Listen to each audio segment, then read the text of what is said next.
강의를 시작하겠습니다. 오늘 저 말씀드릴 내용은 이제 챕터 1장이고요. 화학전지 전반에 대해서 그리고 리튬 2차 전지의 그 간단한 원리에 대해서 말씀을 드리겠습니다. 목차는 이제 화학전지, 그다음 리튬 2차 전지. 리튬 2차 전지에서는 주로 이제 2차 전지 원리와 주요 소재를 바탕으로 간단하게 오늘 이렇게 한번 리뷰해 보겠습니다. 기본적으로 화학전지라는 것은 화학 에너지를 이제 전기 에너지로 이제 변환시키는 장치입니다. 그래서 화학전지를 분류해 보면 1차 전지, 2차 전지, 연료전지 이렇게 되어 있고요. 여기서 이제 우리가 태양전지는 일반적으로 화학전지에서 제외시킵니다. 태양전지는 말은 이제 전지라는 점에서 똑같은데 빛 에너지를 전기 에너지로 변환시켜주는 장치라서 화학 에너지를 전기 에너지로 변환시키는 화학전지하고는 이제 구분이 됩니다. 메커니즘도 사뭇 많이 다르죠. 그래서 제외가 되고요. 1차 전지라고 하면 한번 쓰고 나서 다시는 이제 못 쓰는 이제 전지가 되겠습니다. 요즘 1차 전지는 많이 개량이 돼가지고 한 서너 번까지 쓰는 전지도 나오긴 했습니다만은 1차 전지는 왜 한 번 쓰고 다시 못 쓰느냐?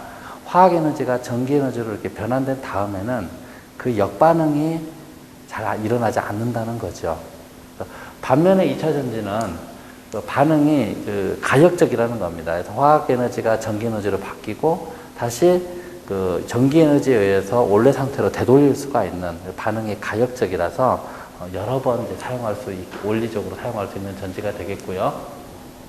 1차 전지 중에서는 이제 여러 가지 전지 우리가 흔히 많이 사용해왔던 그간 알칼라인 2차 전지가 이제 대표적인 2차 전지가 되겠습니다. 슈퍼에서 살 수 있는 대부분의 전지는 알칼라인 전지가 되겠고요. 그 다음에 리튬 메탈을 음극으로 사용하는 리튬 메탈 1차 전지들이 옛날에 많이 개발됐었습니다. 지금도 아마 일부 사용하고 있을 텐데 리튬 메탈이 워낙 화학적으로 불안전하고 위험하기 때문에 시중에는 거래가 되지 않고 특수 목적으로 군용이나 이런 데서 사용하는 전지가 되겠습니다. 2차 전지는 이제 여러 가지 고온 2차 전지도 있지만 상온 2차 전지를 중심으로 살펴보면은 납축 전지, 이제 차량용 전지가 되겠죠. 그래서 차량에서 엔진을 시동을 걸 때 쓰는 납축 전지가 있고요. 그 다음에 오랫동안 써온 니카드 2차 전지가 있습니다. 그래서 최근 한 20년 전부터 이제 고성능 2차 전지가 개발됐는데요. 그것은 뭐냐면 하나는 리튬 2차 전지이고 하나는 니카드 2차 전지를 개량한 니켈 MH 또는 니켈 수소 전지라고 하는 2차 전지가 되겠습니다. 그리고 또 다른 화학 전지 시스템으로서 연료 전지를 들 수 있는데 연료 전지는 이제 연료가 기존 우리 사용하는 전지하고 다르게 외곽에 연료 전지 어떻게 보면은 탱크가 있습니다. 그래서 연료 전지가 외부에서 전지 시스템 안으로 공급된다는 측면에서 이 다른 두 전지하고 좀 다르겠습니다.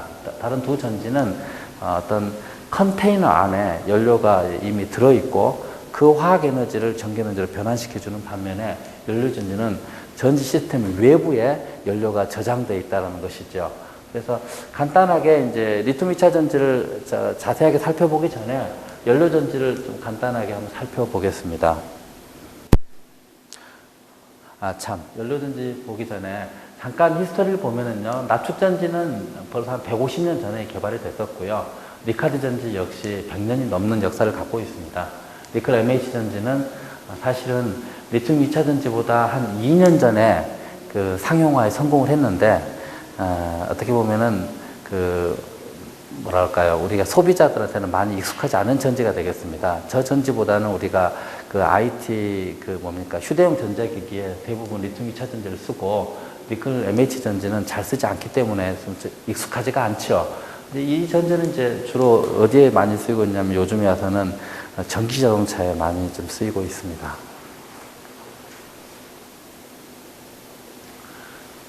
연료전지 한번 타입을 살펴보면은요, 연료전지도 크게 나눠서 한 대여섯 개의 종류가 이렇게 있습니다. 그래서 작동 온도를 한번 살펴보면은 한 200도 정도가 되지요. 그래서 이거 100도 가까이 되고 650도, 이거는 무려 1000도 가까이 되네요. 그 다음에 상온 연료전지라고 하면 두 개 정도만 있는 겁니다. 하나는 고분자 전해질 연료전지, 하나는 직접 메탄올 연료전지를 해가지고 다 공의 연료 전지는 연료가 다 컨테이너 밖에 있습니다. 밖에서 이렇게 안쪽으로 공급이 되는 거고, 뭐 반응도 굉장히 전극과의 화학 반응들이 굉장히 복잡하죠. 그래서 그 중에 하나를 오늘 이렇게 잠깐 살펴보면은 상온에서 작동하는 고분자 전해질 연료 전지입니다. 일렉트로라이트는 이제 나피온을 사용하고요. 나피온. 그 다음에 작동 범위는 25도에서 한 80도. 전극으로는 이제 주로 백금 촉매가 되겠고요. 에노드에서는 수소가 프로톤으로 이게 산화되고, 그 다음에 캐소드에서는 산소가 프로톤과 반응해서 물이 만들어지는 이런 반응을 이렇게 갖고 있는데요. 한번 이 그림을 통해서 보면은,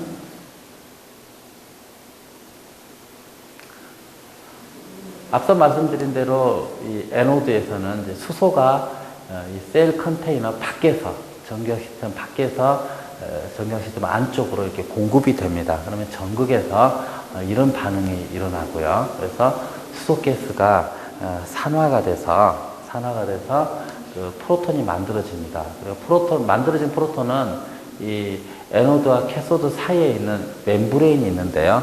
이 멤브레인은 프로톤만 이렇게 선택적으로 투과될 수 있는 멤브레인입니다. 프로톤이 캐소드 쪽으로 이동을 하게 되고, 또 공급되는 이 산소 연료하고 반응을 해서 물이 만들어지는, 캐소드에서는 이제 리덕션이 일어나는 건데요. 우리가 여기서 이제 연료라고 하면은 사실은 수소만을 이제 보통 연료라고 합니다. 왜 그러냐면은 공기 중에 산소를 이용하기 때문에, 산소는 공기 중에 많이 있지 않습니까? 그래서 여기서 그래서 이걸 또 수소 연료 전지다 또 이렇게도 얘기하고요. 또는 수소 에너지다 이렇게 얘기하는 것이, 사실상 우리가 필요로 하는 연료는 이제 수소 가스이기 때문에 그런 거죠. 그래서 전체적으로 2차 전지하고는 좀 사뭇 많이 다르죠. 그래서 어떻게 보면은 이건 사실상 연료 전지는 한 번 쓰고 다시 연료로 되돌리지는 않기 때문에 1차 전지의 성격상 좀 가까운 면도 있죠. 그렇지만 연료를 계속 공급해서 늘상 쓰기 때문에 또 2차 전지 측면도 있고, 그래서 어쨌든지 간에 중요한 것은 연료가 전기화학 시스템 외부에서 공급된다. 그래서 연료 전지가 되겠습니다. 모든 연료 전지는 이런 이제 시스템을 갖고 있고요. 그리고 또 하나, 2차 전지 범주에 넣는 또 전지가 하나 있는데요. 그거는 성격상은 연료 전지랑 어떤 한편으로 좀 비슷해 보입니다. 그래서 연료가 전기화학 시스템 외곽에 탱크에 저장되어 있습니다. 탱크에 저장되어 있고, 양극, 음극 둘 다 탱크에 저장되어 있습니다.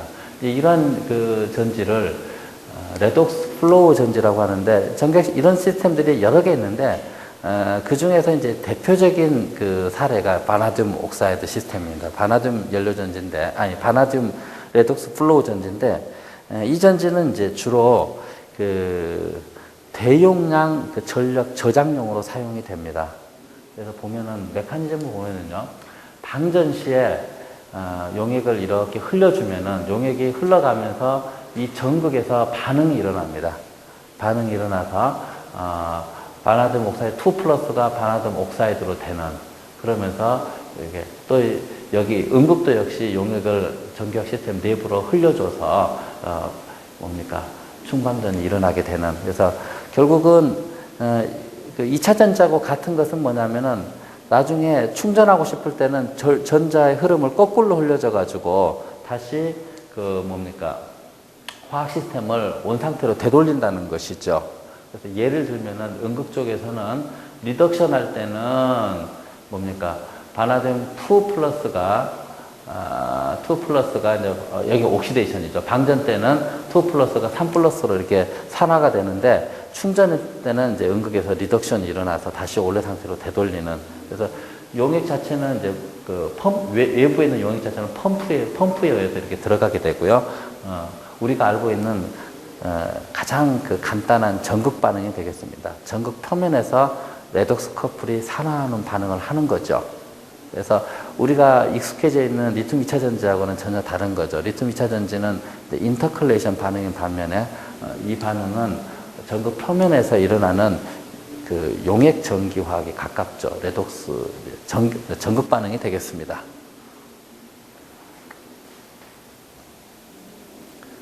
리튬 2차 전지를 살펴보면요, 요즘 사람들이 이제 클린테크 에라다, 뭐 클린테크 시대다 이런 말을 하는데요.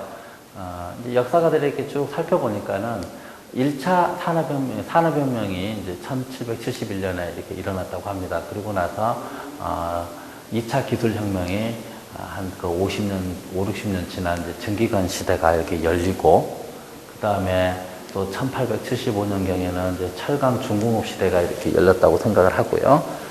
4차는 이제 1910년경에, 그 다음에 5차 IT 시대는 20세기 후반에. 그래서 대체로 이 사람들이 살펴보니까 기술혁명이 50년 주기로 이렇게 좀 발생을 하더라, 뭐 이런 생각을 하고 있는 것 같습니다. 그래서 사실 여기서 50년은 이제 2000년, 20년경이 돼야 되는데, 요즘은 또 시대가 또 옛날하고, 요즘 10년이 과거 10년하고 또 다르다고 하죠. 그래서 좀 압축이 된 것 같습니다. 대략 한 2000년 초기, 21세기 초를 클린테크 시대가 열리지 않았느냐. 지금 우리가 생각하기로는 이 시대를 지배하는 것은 IT 시대다 이렇게 생각을 하는데, 또 이제 또 뭐랄까, 이머징하는 시장이 있는 거죠. 클린테크 시대가 요즘 열렸다 이렇게 보고 있고, 우리나라도 이제 이번 정부 들어와서는 녹색 성장 뭐 이런 얘기를 많이 하는 것이 이 클린테크라는 다른 말이 되는 것 같아요. 다른 말을 사용한 것 같고, 클린테크 시대의 이제 주요 테크놀로지는 신재생 에너지, 그 다음에 에너지를 어떻게 저장할 것이냐, 또는 그 전기 자동차, 또 나노 소재를 어떻게 활용할 것이냐, 뭐 이런 것들이 이제 주요 아이템들이 되겠습니다. 그래서 이 에너지 저장 측면에서 또 전기 자동 측면에서 리튬 2차 전지가 클린테크 시대에 또 새로운 기술로도 좀 주목을 받고 있는 것 같습니다.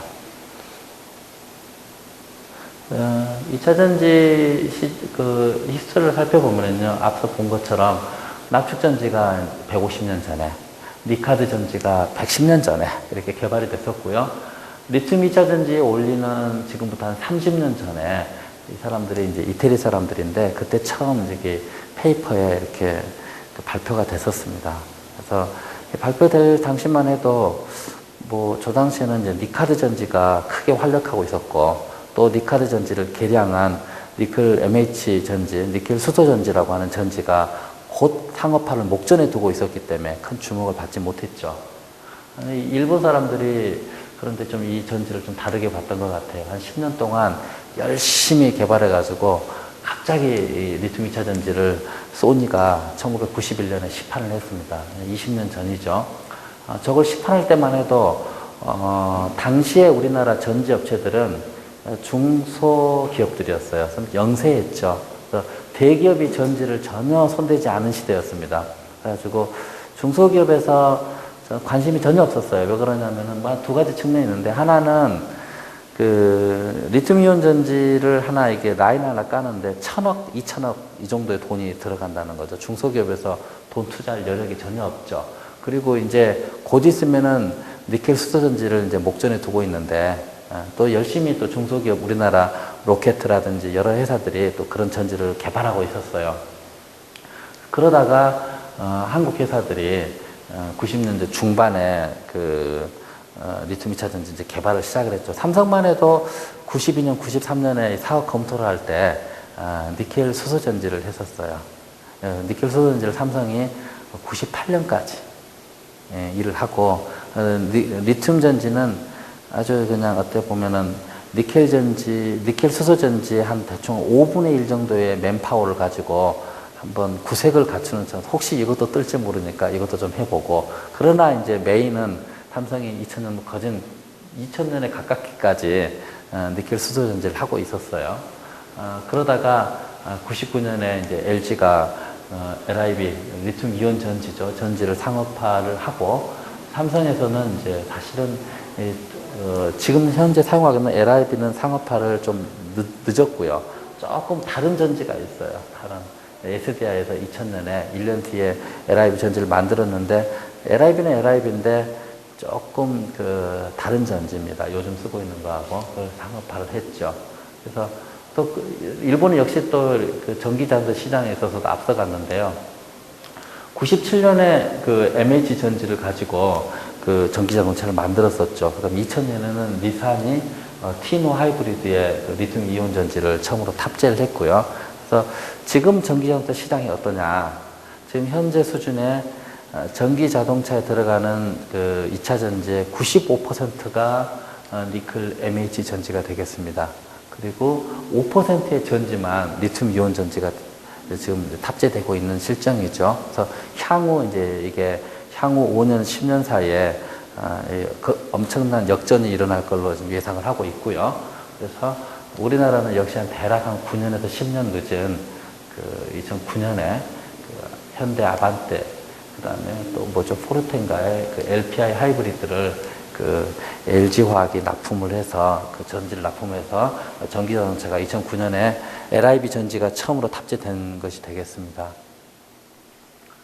2009년에 또 어떤 일이 있었느냐면 정부에서 앞으로 향후 우리 나라 산업을 이끌 새로운 동력이 뭐겠느냐 해서 17개의 신성장 동력을 발표를 했는데요. 3개의 카테고리로 나눠져 있는데 하나는 녹색 기술 산업, 친환경적이라는 거죠. 그 다음에 첨단 융합 산업, 고부가 서비스 산업 이렇게 돼 있는데요.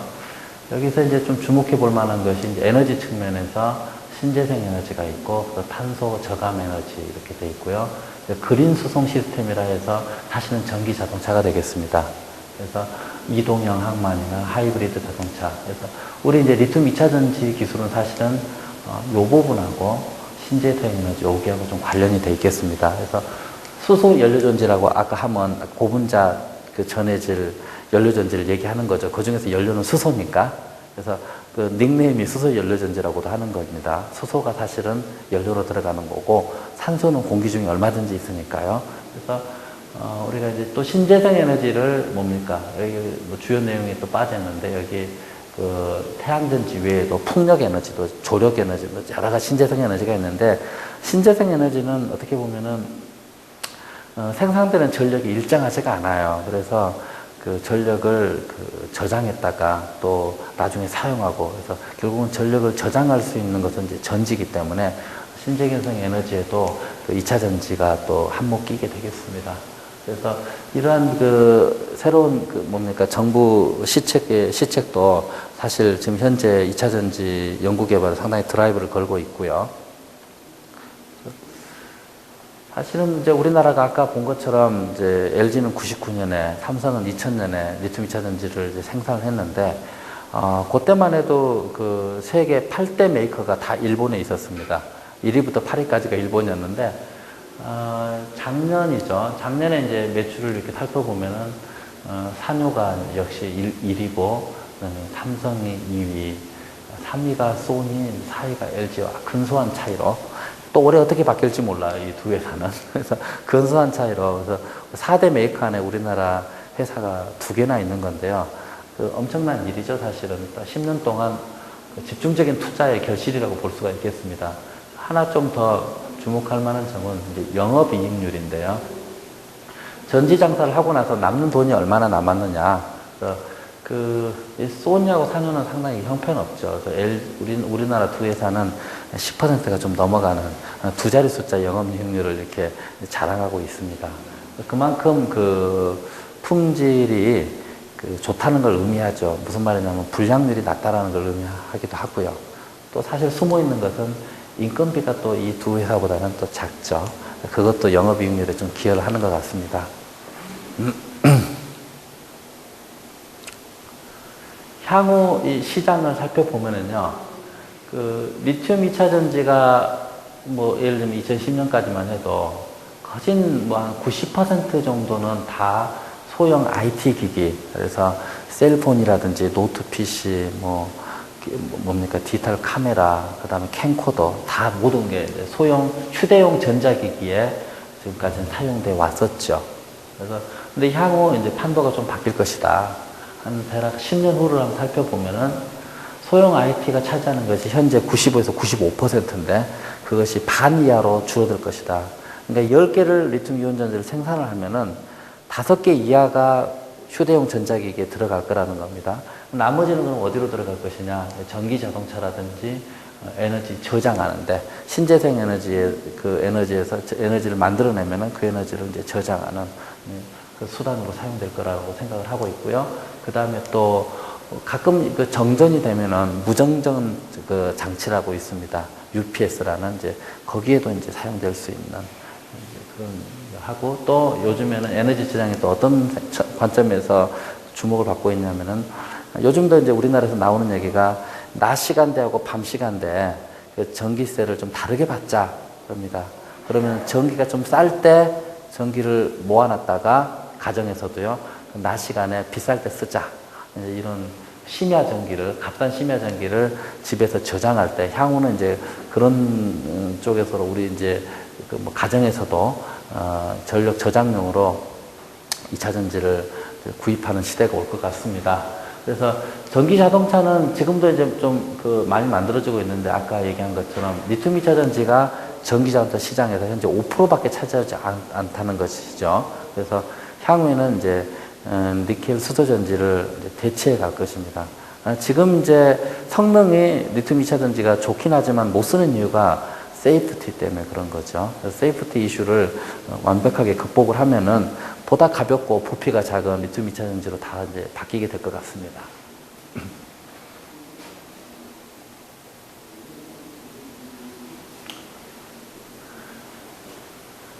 리튬 2차 전지 그 산업의 독특한 측면이 뭐냐면은요. 총 원가를 이렇게 보면은 이제 재료비가 40에서 한 70%, 그다음에 인건비, 마케팅비 뭐 이렇게 나와 있는데요. 보통 우리나라 제조 산업이 그 뭡니까 원재료가 차지하는 비율이 보통 20% 이하, 일반적으로 10% 이하죠. 그런데 리튬 2차 전지는 재료비가 거진 그 총 원가의 반에 육박한다. 아주 독특한 이제 산업입니다. 그거는 이 소재값들이 워낙 비싸서 그렇습니다. 그래서 양극, 분리막, 전해, 음극 이런 소재들이 워낙 비싸서 그런 거고요. 또 이제 특히 그 중에서도 양극 소재가 매우 이렇게 비쌉니다. 그래서 지금 현재 양극 소재로 주로 쓰고 있는 것이 리튬 코발트 옥사이드인데 코발트 옥사이드가 사실은 이제 희소 금속이나 다름없기 때문에 그렇습니다. 생산지가 그렇게 많지가 않지요.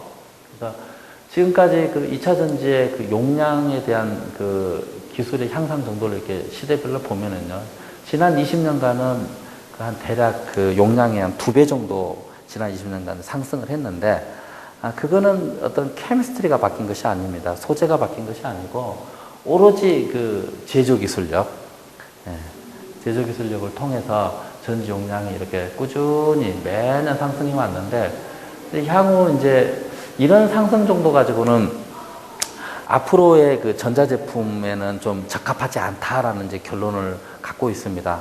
요즘에 이제 드디어 스마트폰 이렇게 나왔는데 스마트폰 안에 이제 기능들이 PC 기능이 있고 휴대폰 기능이 있고 뭐 MP3 뭐 여러 가지 기능들이 다 융합되어 있지 않습니까? 그래서 앞으로는 그 융합된 전자제품들이 대세를 이룰 거기 때문에 보다 많은 이제 전력을 이제 사용하게 될 것입니다. 그래서 그러면은 향후에 요구되는 특성들은 이제 이런 그래프들을 그리게 될 텐데 상당한 갭이 있죠.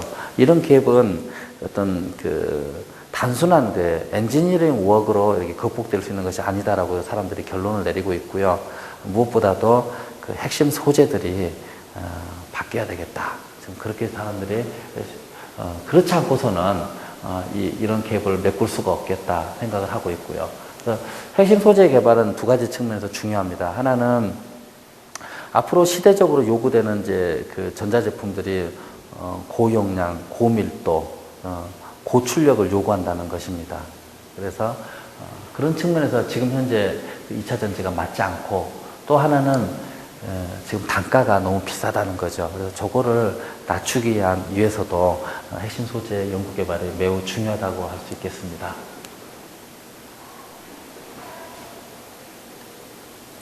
2차 전지를 내부를 살펴보면요 어떻게 되어 있냐면은 양극 뭡니까 세퍼레이터 양극 근데 세퍼레이터 안에 이제 전해액이 함침돼 있죠. 또 이렇게 양극 이게 무한히 이렇게 반복되는 구조로 되어 있습니다. 그래서 가장 그 리피팅 유닛 하나를 보면은 그래서 양극 세퍼레이터 음극 이제 이렇게 돼 있는 거죠. 저것이 전제 용량을 크게 하기 위해서 전지 내부에는 반복된 구조로 이렇게 되어 있는 것을 우리가 볼 수 있는데요.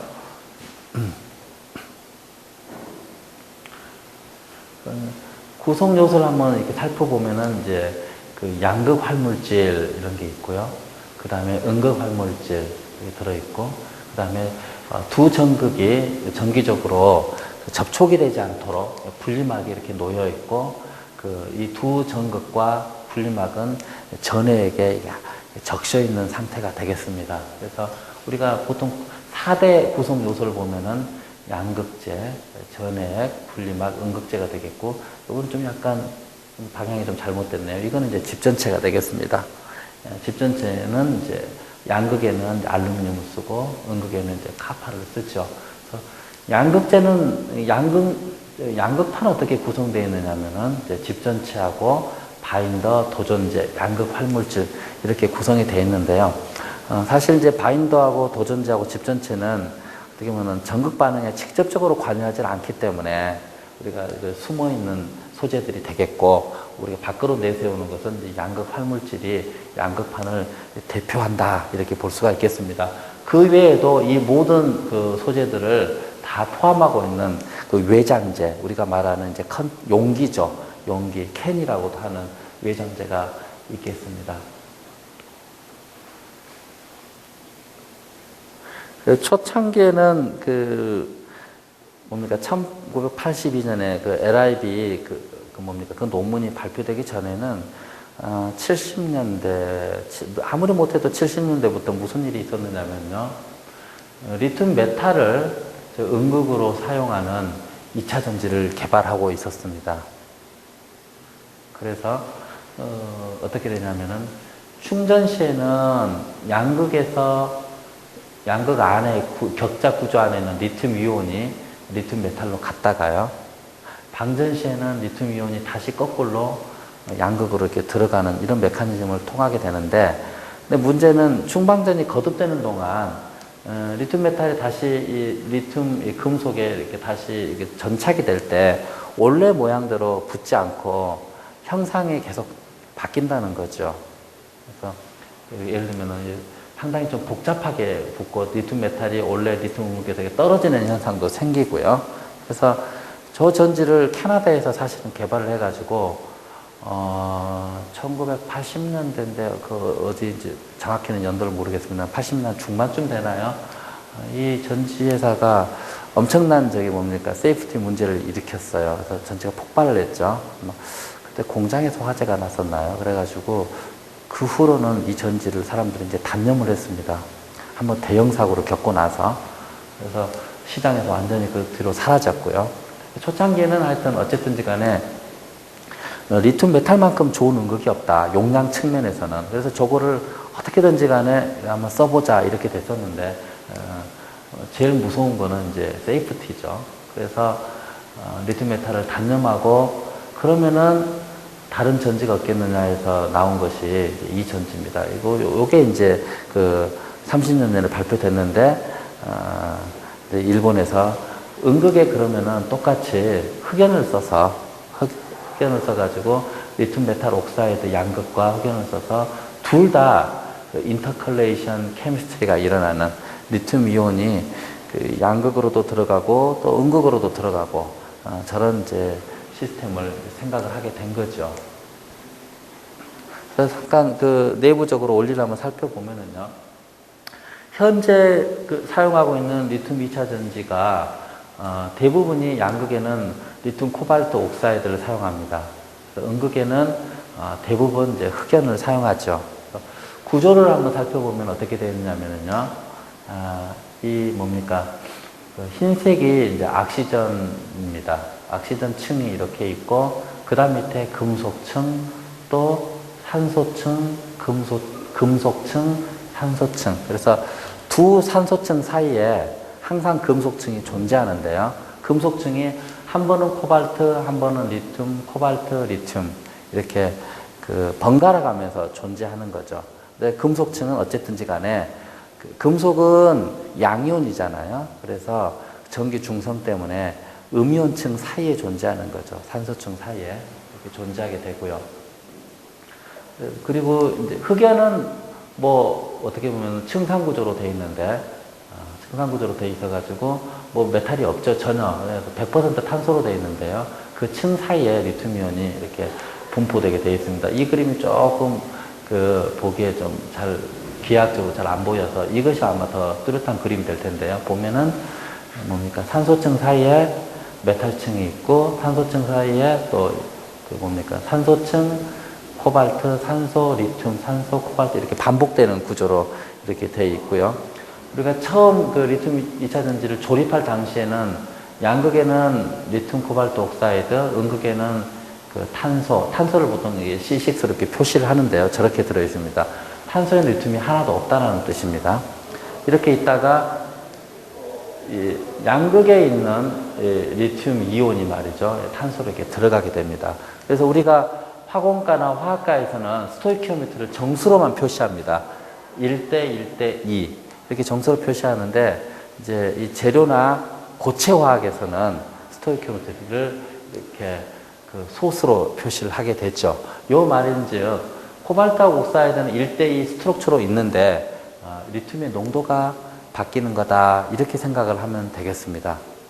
그래서 여기 보면은 첫 그 충전 때 LCO에 있는 코발트 옥사이드 스트럭처에 있는 리튬이 이렇게 그래파이트 층 사이로 이렇게 들어가게 되겠습니다. 원래 없던. 그래서 그래파이트 안에 있는 리튬의 농도를 표시를 이렇게 하겠습니다. 이렇게. 그래서 탄소 6개당 리튬이 몇 개 있느냐. 그래서 X의 최대 숫자는 1이고요. 1을 넘지 않는다. 0과 1 사이에 있고, 여기도 마찬가지가 되겠습니다. 그래서, 뭐, 나중에 더 자세히 공부하겠지만은, 여기서의 숫자는 1-X가 0.5 이하로는 가지 않는다는 거죠. 그래서, 리튬 코발트 옥사이드가 가지고 있는 리튬이 이제 100%라면 대략 한 50%의 리튬만 이 중에서 이 한 줄에 지금 4개가 보이는데요. 4개 중에서 한 2개만 쓸 수 있습니다. 2개만 쓸 수 있고 나머지 2개는 그대로 가만히 있게 되겠고요. 그래서 방전 시에는 어떤 일이 있느냐? 방전 시에 보면은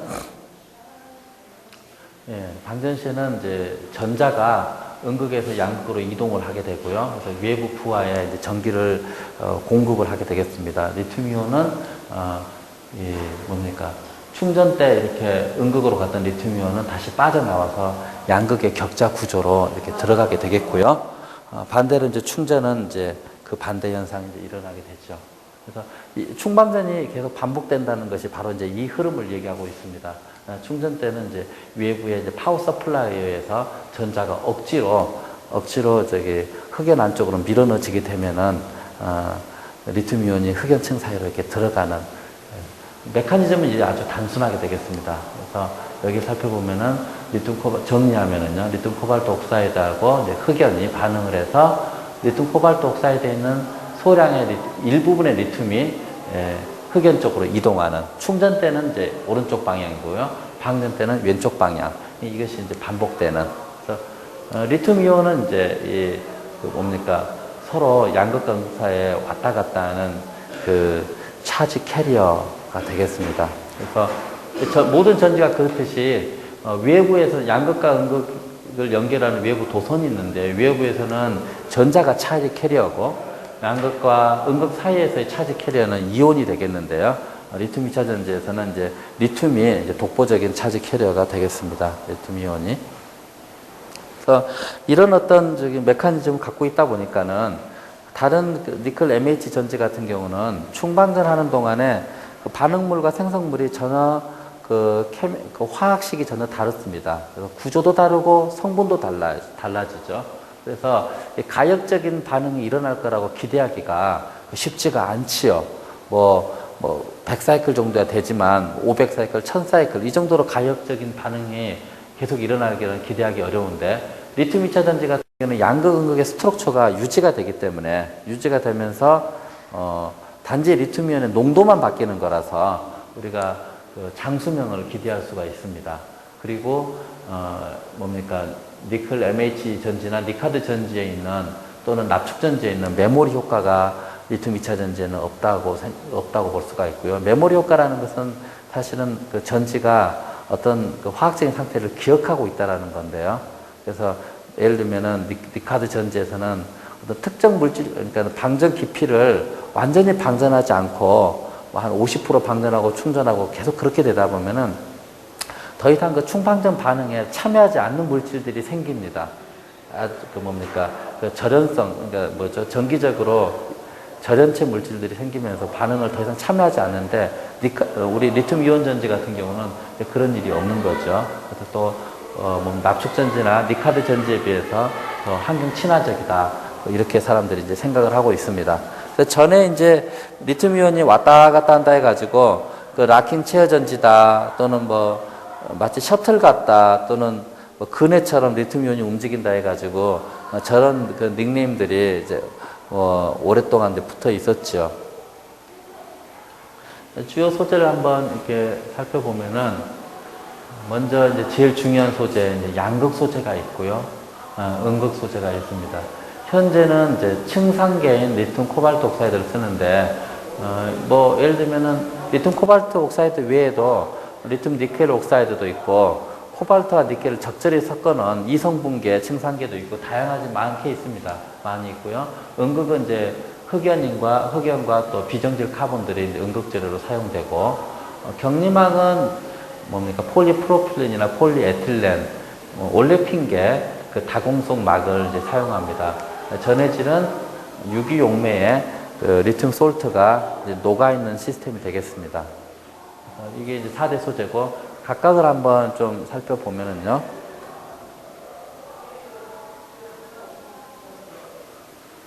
아까 본 바와 같이 이제 리튬 코발트 옥사이드의 이제 구조인데요. 이런 물질을 금속이온이 2차원 평면으로 존재한다. 그래서 금속이온이 들어갈 수 있는 인터컬레이션 사이트가 2차원 평면을 가지고 있다 해가지고 우리가 층상계 물질이라고 합니다. 그래서 리튬 코발트 옥사이드, 리튬 니켈 옥사이드 그런 것들이 대표적인 물질이고, 코발트 가격이 워낙 비싸다 보니까 코발트를 니켈이나 망간으로 치환시키는 역시 또 층상계죠. 그래서 리튬 이온이 2차원 평면으로 존재하는 이 층이 존재한다는 거죠. 그래서 층상계 물질이 대표적인 양극 소재가 되겠습니다. 그리고 보면은 이제 일반적인 화학식은 이렇게 표시하는 게 맞겠습니다. 그래서 코발트하고 옥시전은 1대2로 반드시 존재하는데, 리튬의 농도는 바뀐다라는 겁니다. 그래서 층상계 물질의 이제 대표적인 특성들은 이제 수명이나 안전성, 그다음에 전기 전도도, 용량, 모든 측면이 이제 우수하죠. 근데 단점으로는 코발트가 워낙 희소금속이라서 가격이 비싸고, 또 코발트가 다른 전이금속에 비해서 좀 독성이 있다, 이렇게 좀 생각을 하고 있습니다. 근데 이제 업계에서는 무엇보다도 이 코발트가 가격적인 문제 때문에 부담이 돼서 좀 다른 양극 활물질을 쓰려고 얘를 많이 쓰고 있고요. 그래서 그런 노력으로 이제 그 개발된 재료들이 스피넬계. 스피넬은 이제 이렇게 언뜻 보면은 그 리튬이 위치가 잘 보이지 않습니다. 보이지 않는데 층상계는 분명히 아닌 거죠. 스피넬이라는 이제 결정계가 있습니다. 물질이 있는데 이제 그걸 따라서 그런 구조를 가졌다 해서 스피넬계라고 하는데요. 리튬 이온이 이제 3차원적으로 이렇게 좀 연결이 돼 있죠. 리튬 이온 통로가 돼 있고, 이 물질의 이제 일반적인 화학식 표현은 망간과 옥시전이 2대4로 존재하고, 역시 그 인터컬레이션 하면서 리튬의 농도가 초기에는 1이었다가 1대 2대4였다가 이게 이제 1-X로 표시를 하게 됩니다. 이 물질의 특징은 가격이 저렴하고, 또 망간이 그 훨씬 환경 친화적인 온소가 되겠습니다. 그래서 환경 친화적이고, 또 더욱 중요한 건 층상계는 사실은 좀 구조가 물론 안정하긴 한데 이 물질의 스피넬에 비해서는 좀 불안정합니다. 스피넬에 비해서는 구조적인 안정성이 매우 탁월하고, 유일한 단점은 높은 온도에서 망간이 저 격자 구조에서 이게 탈출하게 되면서 그 용량 감마 현상이, 용량 감소가 일어난다는 것입니다. 그래서 요즘에 그 전기자동차의 양극 소재로서 가장 주목을 받고 있는 것이 이 망간계 소재가 되겠고요. 그 LG에서 현대에 납품한 전기자동차용 2차 전지도 망간계를 이게 탑재한 것으로 알려져 있습니다.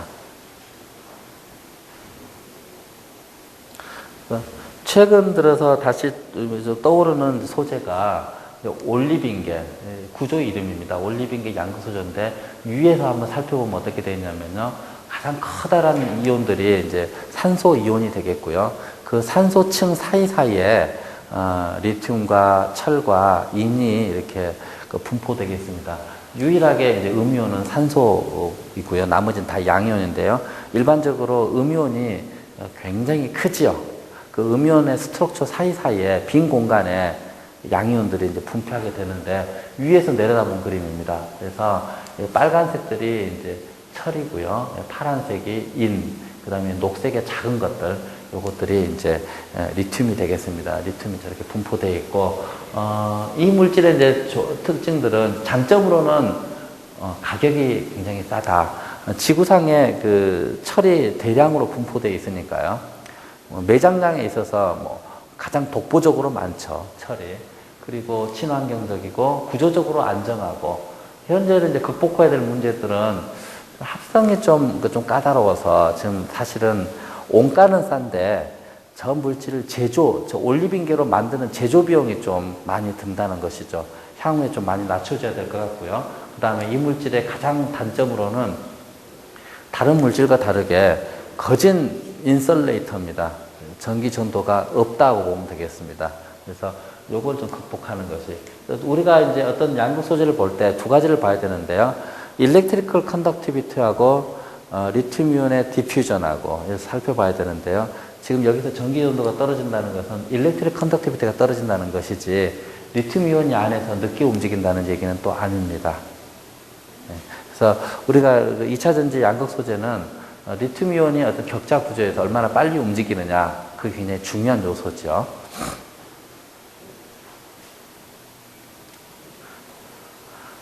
서두에 말씀드린 것처럼 그 리튬 2차 전지를 초기에는 음극으로 리튬 메탈을 사용하는 사례들이 많이 있었고, 이걸 어떻게든지 이제 개발하려고 했었는데, 문제는 이제 덴드라이트라는 거죠. 덴드라이트는 뭐냐? 다시 그 리튬 이온이 리튬 메탈에 다시 전착이 되면서 원래 형태로 그 깔끔하게 리튬 메탈이 붙는 것이 아니라 부입부, 빈입 등으로 붙는데 더 계속 붙는다는 거죠. 그러다 보니까 어떤 수지상에 수지상으로 물질들이 붙는다 해가지고 이걸 덴드라이트라고 하는데, 꼭 나무처럼 이렇게 나무 가지처럼 뾰족뾰족하게 이렇게 성장을 하는 겁니다. 리튬 메탈이. 그래서 굉장히 포러스하고 또 길쭉길쭉하고, 때로는 이것이 이 음극과 양극 사이에 세퍼레이터가 있는데 세퍼레이터를 뚫고 양극에 닿기도 하죠. 그러면서 전지 내부에 단락이 생기고, 단락이 생기면은 그 전지가 이렇게 폭발하기도 하고, 안전성 문제가 크게 이제 부각이 돼서 또 화재가 일어나기도 하고, 좀 상당히 이제 위험한 상황이 연출이 되겠습니다. 그래서 리튬 메탈을 사용하지 않고 음극으로는 인터컬레이션 소재를 이제 사용하게 됐는데요.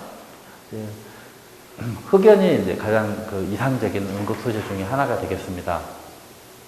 이 용량 측면에서는 리튬 금속보다도 거진 한 10분의 1 정도 작습니다. 용량 자체는 작은데, 안전성이나 가역성이라면은 리튬이온이 들어갔다 나왔다 하면서 스트럭처가 얼마나 유지가 되느냐, 전기학적으로 얼마나 수명 특성이 좋으냐, 이제 이런 얘기가 되겠는데요. 그런 측면에서는 월등히 좋고, 또 전이 특성이 좋다. 이 말은 무슨 말이냐면은, 전지의 전압은 양극 빼기 음극인데, 음극의 전압이 높으면은 전지 전압이 결과적으로 낮게 되겠습니다. 그런데 흑연 음극은 리튬 메탈에게 거진 근접한 그 전압 특성을 보이고 있어서 전이가 굉장히 낮게 형성이 되어 있죠. 인터컬레이션 전이가. 그래서 결과적으로 전지의 전압은 높다, 이렇게 볼 수가 있겠습니다. 그래서 지금까지는 이제 인조흑연이 널리 사용되어 왔었는데요. 이제 인조흑연은 상당히 그 공정 비용이 많이 발생합니다. 2800도 높은 퍼니스에서 제조 공정을 거치기 때문에 비용이 아주 많이 발생을 하죠. 그래서 인조흑연을 이제 대체하기 위해서 요즘에는 그 천연흑연, 자연산 흑연들이 있는데, 수명 특성이 좋지가 않죠. 그래서 어떻게든지 가공을 해서 인조의견보다 좀 단가를 낮출 것이냐 이런 일들이 좀 많이 일어나고 있고요. 또 인조의견을 이렇게 2차 전지 아니면 전기 자동차에 사용하다 보니까는 자동차용 그 엔진 비용이 너무 많이 들어간다는 거죠. 그래서 요즘에는 인조의견에다가 그 소프트 카본, 비정질 탄소를 2개 섞어서 좀 이게 사용하기도 합니다. 그래서 비용을 좀 낮추기 위한 조치죠. 그래서 소프트 카본을 쓰니까는 장점이 또 한 가지는 있는데 전기 자동차라는 것은 출력이 좋아야 됩니다. 그래서 갑자기 가속도를 요구한 때가 있기 때문에 소프트 카본에서는 리튬이온이 빠져나오기가 흑연보다도 월등히 유리합니다. 왜 그러냐면 층간 간격이 좀 훨씬 넓기 때문에 그렇죠. 그래서 요즘에 와서는 그 비용과 출력을 고려해 가지고 전기 자동차에서의 응급으로는 흑연과 인조흑연과 비정질 카본을 골고루 좀 섞어서 사용하는 사례들이 이제 있습니다. 여전히 그 인조흑연으로는 그 용량이 좀 문제가 된다. 사람들이 그런 생각을 많이 갖고 있고요. 그래서 향후에 그 새로운 전자제품을 감안할 때, 소위 그 디지털 컨버전스용 전자제품을 감안할 때는 현재 흑연으로는 터무니없이 부족하다. 그래서 그 리튬 메탈을 이렇게 합금을 이루는 그 금속들이 주기율표 한 7개 정도가 있습니다.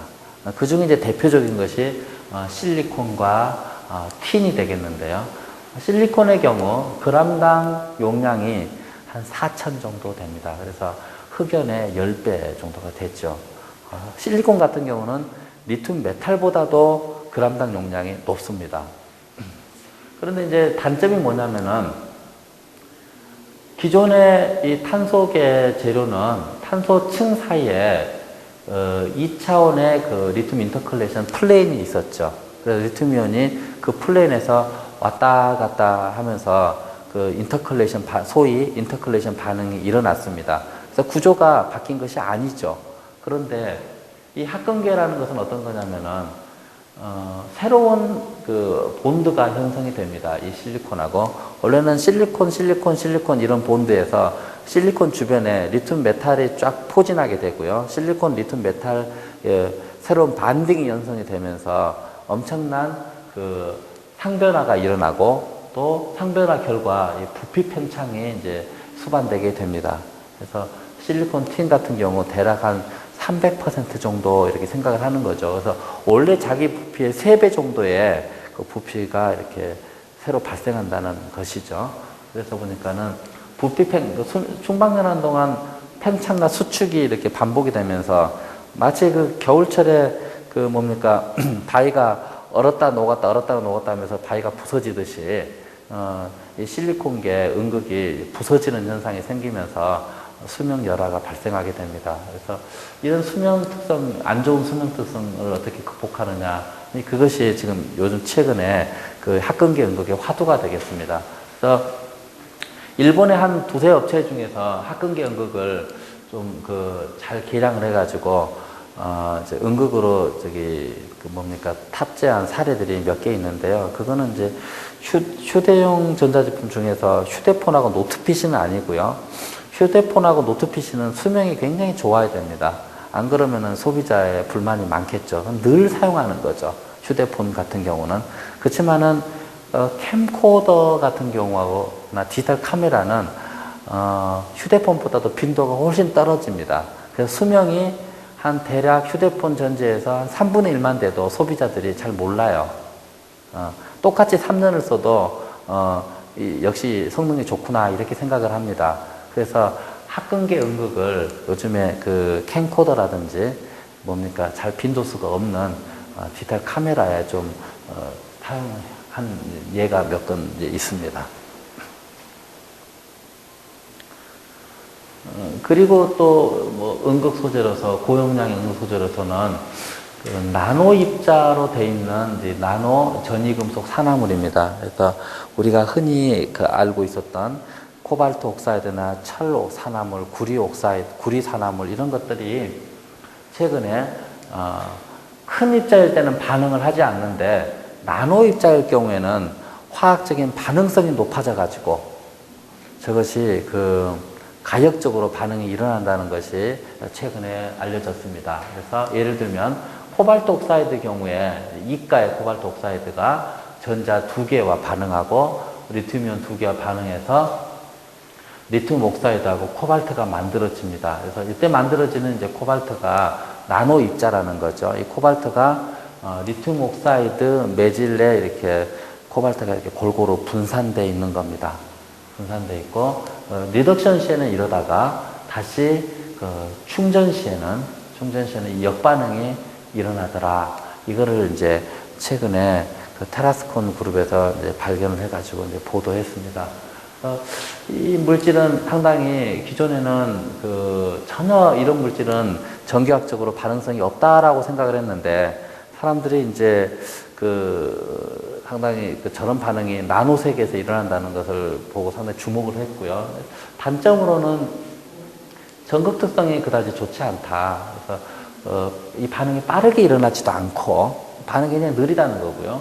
그다음에 전압이 충방전하는 전압의 구간이 서로 굉장히 차이가 많이 나더라. 그래서 전압 특성이 높지 않아서 최종 궁극적으로는 전지의 전압이 상당히 낮다.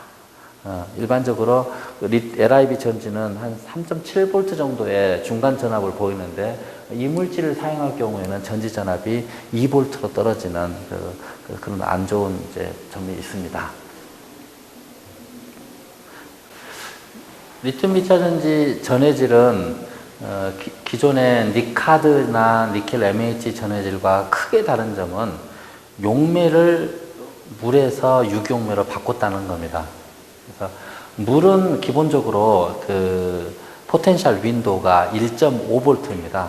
그래서 수용액 베이스로 전지를 만들면은 대부분의 전지가 전압이 1.5V를 넘을 수가 없지요. 왜 그러냐면은 활물질이 전기학 반응이 아무리 넓다 하더라도 물이 먼저 분해되어 버리기 때문입니다. 전기 분해.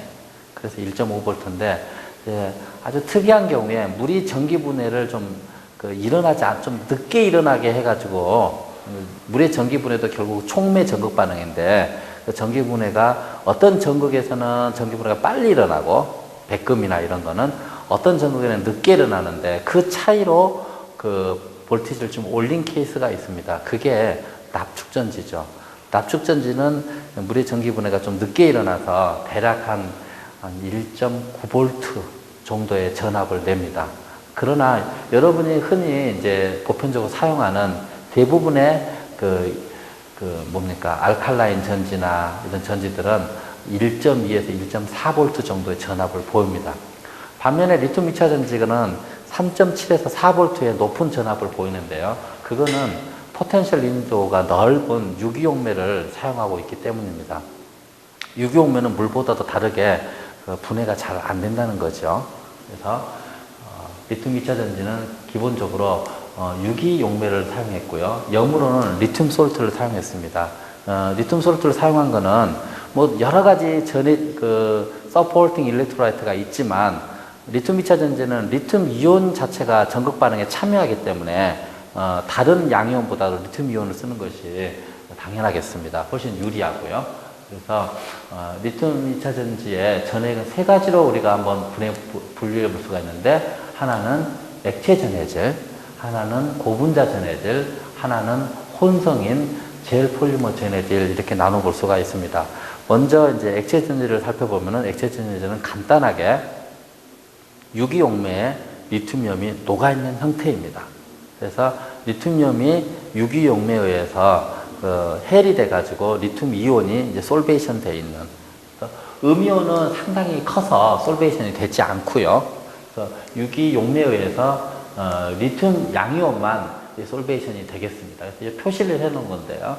플래스터사이저라는 말은 그냥 흔히 이제 전지학에서 쓰는 말인데 저거는 유기용매다 생각하시면 되겠습니다. 유기용매에 의해서 리튬이온이 솔베이션 된 것을 이렇게 표시해 놓고 있고요. 예를 들면 전기장애 걸렸을 때 솔베이트 된 리튬이온이 이렇게 움직이겠죠. 그래서 마치 이제 사람이 차에 탄 것처럼 움직인다 해가지고 비클 메커니즘이라고 이렇게 얘기를 합니다. 흔히 이거는 모든 그 액체 전해질에서 일어나는 현상이죠. 반면에 이제 고분자 전해질 같은 경우는 여기는 이제 유기용매가 하나도 없습니다. 하나도 없고 고분자 매트릭스 안에 악시전 그 온소가 이렇게 있는데요. 이 산소가 전기 음성도가 굉장히 크겠습니다. 그래서 산소가 그 리튬 이온과 일렉트로스태틱 반딩을 형성하면서 리튬이온이 이 고분자 매트릭스 안에 녹아 있는 형태가 되겠습니다. 그래서 리튬 이온이 이제 움직이는데 어떻게 움직이느냐면은 이 고분자 체인이 고분자 사슬이라고 하는데요. 고분자 사슬이 그 상온에서도 미세한 그 열 운동을 합니다. 열에 의해서 사슬이 이렇게 움직이게 되는데 그 사슬의 움직임에 의해서 리튬 이온이 옆으로 전달이 되고요. 또 하나는 전기장을 걸게 되면은 충방전을 하게 되면은 양극 음극 사이에 전기장이 걸립니다. 이 전기장에 의해서 그 리튬 이온은 차지를 갖고 있기 때문에 영향을 받지요. 그래서 전기장에 의해서 리튬 이온이 움직이게 되겠습니다. 그래서 솔리드 그 고분자 전해질에서는 이제 주요점이 뭐냐면은 폴리머 사슬의 그 구조가 굉장히 중요하겠습니다. 그리고 사슬 사이사이에 어떻게 극성을 분포시키느냐. 폴리머 사슬이 극성이 전혀 없다면 리튬이온이 녹지도 않겠죠. 그리고 폴리머 사슬이 굉장히 유연해야 되겠습니다. 그래서 열에 의해서 쉽게 움직일 수 있도록 움직임이 좋을수록 리튬이온이 전달이 잘 되겠습니다. 그래서 주로 이제 저때 쓰는 것이 이제 폴리에틸렌 옥사이드 계통의 고분자를 썼는데요. 그것이 온도에 따라서 굉장히 민감합니다. 그래서 저온에서는 고분자 사슬이 움직임이 전혀 없어요. 결과적으로 리튬이온 전도도가 제로죠. 그래서 온도가 올라갈수록 한 100도씩 금방 되면은 거진 액체 전해질에 가까운 전도도를 보이게 되겠습니다. 그러다 보니까는 고분자 전해질을 차용한 전지는 상온 전지라기보다는 높은 온도에서 작동하는 고온 2차 전지가 되겠습니다. 이런 그 고분자 전해질의 이제 단점을 좀 극복하기 위해서 나온 것이 이 두 전해질을 믹스한 겁니다. 고분자 전해질의 가장 큰 장점은 안정성이 뛰어나다는 거죠. 그래서 그 리튬 2차 전지는 항상 걱정이 되는 게 세이프티입니다. 그리고 가끔 전지가 구멍이 났을 때 액체 전해질은 새 나오겠죠. 우리는 누액이라고 하는데 고분자 전해질은 누액이 전혀 있을 수가 없습니다. 전부 다 고체니까. 그래서 이 고분자 전해질을 탑재하게 되면은 전고상 전지가 만들어지게 되는 셈이죠. 사람들이 끊임없이 하고 싶은 것은 전지를 전부 다 고체 재료로 사용하고 싶은 겁니다. 액체를 쓰지 않고. 그런데 이제 이 물질 자체가 상온에서는 별로 동작이 워낙 안 되기 때문에 성능이 낮아서 그 두 개를 합친 것이 이 하이브리드 시스템인데요. 하이브리드 시스템은 어떻게 되어 있느냐면은 고분자 체인 자체는 견고한 것을 사용합니다. 견고한 것을 사용합니다. 우리는 리지드하다, 또 리지드 스트럭처다 그러는데요. 이 견고성을 만들기 위해서 보통 우리는 고분자 구조를 네트워크로 가져갑니다. 그래서 고분자 사슬이 서로 이렇게 매듭이 지어지게끔. 그래서 그 고분자가 풀어지지 않게. 요 사이에 유기용매를 채웁니다. 유기용매를 채우고, 그 다음에 리튬 이온이 유기용매에서 솔베이션 되어 있는 요 구조만, 이것만 살펴본다면은 액체 전해질이죠. 액체 전해질이 고분자, 우리는 이 체인의 구조를 매트릭스라고 그러는데, 고분자 매트릭스에 함침되어 있는 구조입니다. 그래서 요거의 중요성은 얼마나 이 고분자가 잘 액체 전해질과 친화성이 있느냐. 우리가 이제 예를 들면 어떤 소재를 물에 담궜을 때 물을 잘 흡수하는 소재가 있고 마치 연잎처럼 물을 싫어하는 소재가 있습니다. 그래서 고분자 매트릭스하고 액체 전해질하고 친화성 있게 고분자 매트릭스를 이 고분자 체인의 스트럭처를 잘 만들어주는 것이 중요하겠습니다. 보통 우리가 사용하는 용매가 극성이기 때문에 고분자 체인을 극성으로 만들어줘서 서로 인터랙션이 돼서 분자적으로는 서로 인터랙션이 돼가지고 액체 전해질을 잘 머금고 있도록 높은 함침량을 보이는 그 고분자 스트럭처를 만드는 것이 굉장히 중요하겠고요. 요즘에 와서는 어느 정도로 발달이 되어 있냐면은 이 고분자 무게 대비해서 이 액체 전해질의 그 웨이트 레이쇼를 굉장히 높이는 게 중요한데 지금 현재로는 어느 정도 수준까지 왔냐면요. 이 고분자의 양이 대략 1에서 5 웨이트 퍼센트까지 전체 질량 대비. 예를 들면 1 웨이트 퍼센트라는 얘기는 액체 전해질이 99 웨이트 퍼센트이기 때문에 대략 그 자기 몸무게 대비해서 100배의 그 전해질을 이렇게 머금고 있다고 볼 수가 있겠습니다. 메커니즘을 한번 살펴보면은 이 경우에는 마치 그 사슬의 움직임에 의해서 리튬이온이 하나씩 이렇게 옆으로 전달되는 마치 우리가 배구공을 옆으로 토스하는 것처럼 움직인다 해가지고 또는 뭐 마치 뛰는 것처럼 간다 해서 호핑 메커니즘이다 이런 얘기를 하고요.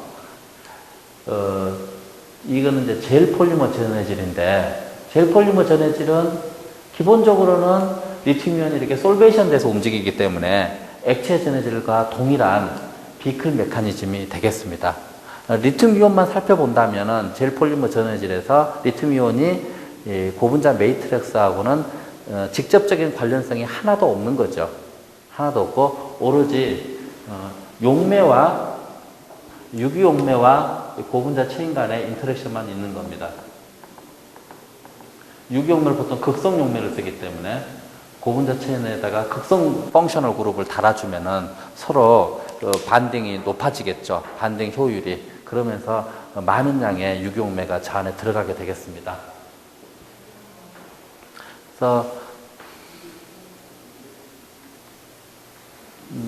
마지막으로 이제 그 분리막 소재를 이게 분리막 소재에 대한 그림인데요. 쌤 사진, 단면 사진입니다.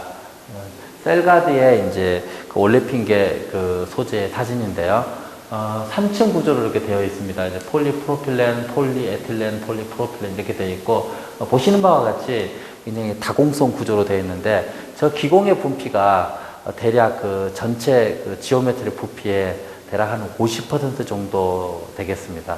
50%는 구멍이 나 있다는 거죠. 그래서 이 빈 구멍에 전해액이 액체 전해액이 차는구나 이렇게 생각하면 되겠습니다.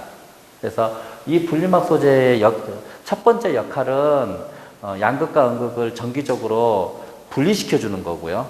그 다음에 그 모든 전기학 시스템에서는 용액 전지 내부에서는 이온에 의한 그 전하 전달이 이루어지기 때문에 전하 전달이 이루어질 수 있도록 전해액의 통로가 되겠습니다. 이게 만약에 완전히 닫혀 있다 그러면은 이온의 움직임을 막기 때문에 전지가 작동하지 않게 되겠죠. 그래서 이 기공률이라든지 기공의 크기를 또 얼마나 잘 조절하느냐, 그리고 또 가끔은 양극과 음극 사이에 이물질이 있어가지고 서로 정기적으로 가끔 그 금속 이물질이 있어서 미세 쇼트가 생깁니다. 미세 단락이 생기는데 미세 단락에 의해서 분리막이 구멍나지 않도록 분리막의 기계적 특성이 굉장히 중요하겠습니다. 뭐라고 할까요? 잘 견뎌야 된다고 할까요? 그래서 이거 같이 3층 구조로 한 이유가 바깥층은 이제 바로 전지의 음극 양극과 바로 맞닿는 부분입니다. 여기는 구멍 크기를 아주 작게 만들었고요. 가운데는 좀 크게 만들었습니다. 일반적으로 크게 만드는 것이 이온 전도도 측면에서는 굉장히 유리하죠. 그렇지만은 너무 크게 만들면은 아주 미세한 어떤 이물질들이 있을 때 단락을 유도할 수 있기 때문에 극판에 닿는 부분들은 이렇게 좀 작게 만들어서 구멍이 이렇게 세퍼레이터가 뚫리지 않도록 어떤 그런 디자인을 하게 된 것입니다.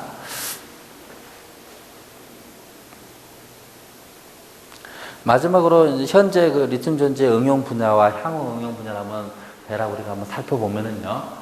지금까지는 리튬 2차 전지가 휴대폰이라든지 노트 PC, 그다음에 캠코더, 디카 이런 데 이제 사용되어 왔습니다. 그래서 최근 2, 3년 동안 그 리튬 2차 전지가 그 새로운 그 영역을 확보했는데요. 그것이 바로 이제 이 전동 공구, 그래서 와이어리스 전동 공구. 그래서 전에는 저기다가 뭘 썼느냐, 니카드 전지나 니켈 MH 전지를 써가지고 전동 공구를 작동을 시켰었죠. 근데 이제 드디어 이제 여기도 들어가고요.